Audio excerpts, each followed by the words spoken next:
Hi, so I'm Debi Derryberry, just like it sounds, Debi Derryberry. I'm a voice artist, singer, songwriter. I've been doing cartoons for like 30 plus years and singing and writing songs every bit that long.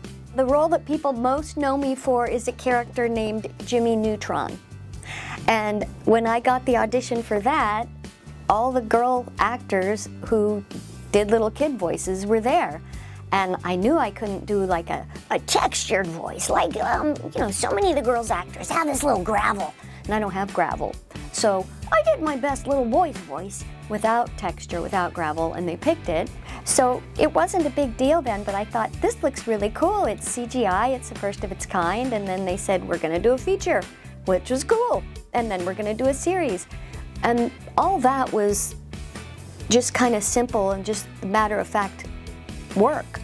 And who knew that, 20 years later it would become this iconic character that people just adore and love, and they come to conventions to see who's the voice of Jimmy Neutron. And I think people are still surprised when they find out it's a female doing that voice.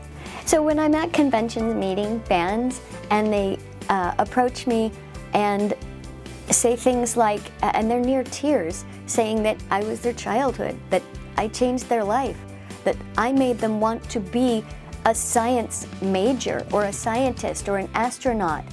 And I mean, what a great influence to be able to have. Of course, I give the credit to John Davis, the creator, who is an astronomer and a science nerd proper. So he gets the credit for it, but the fact that my voice is associated with it and that I could see these people and tears come to their eyes, and it just touches me deep that I could make that much of an impact on some people's lives in a good way. I started out wanting to be a country singer, and the jobs I got in Nashville were singing jingles as a child's voice. So when I moved back to Los Angeles and signed with ICM, now DPN, to be a voice artist, the things I booked were always cartoon voices. The things that I've been hired for 30 plus years are because kids like my voice. Somehow it speaks to them. And I embrace that, I appreciate it, and I really don't mind being pigeonholed. I think that's a wonderful thing. So I want to continue in that vein.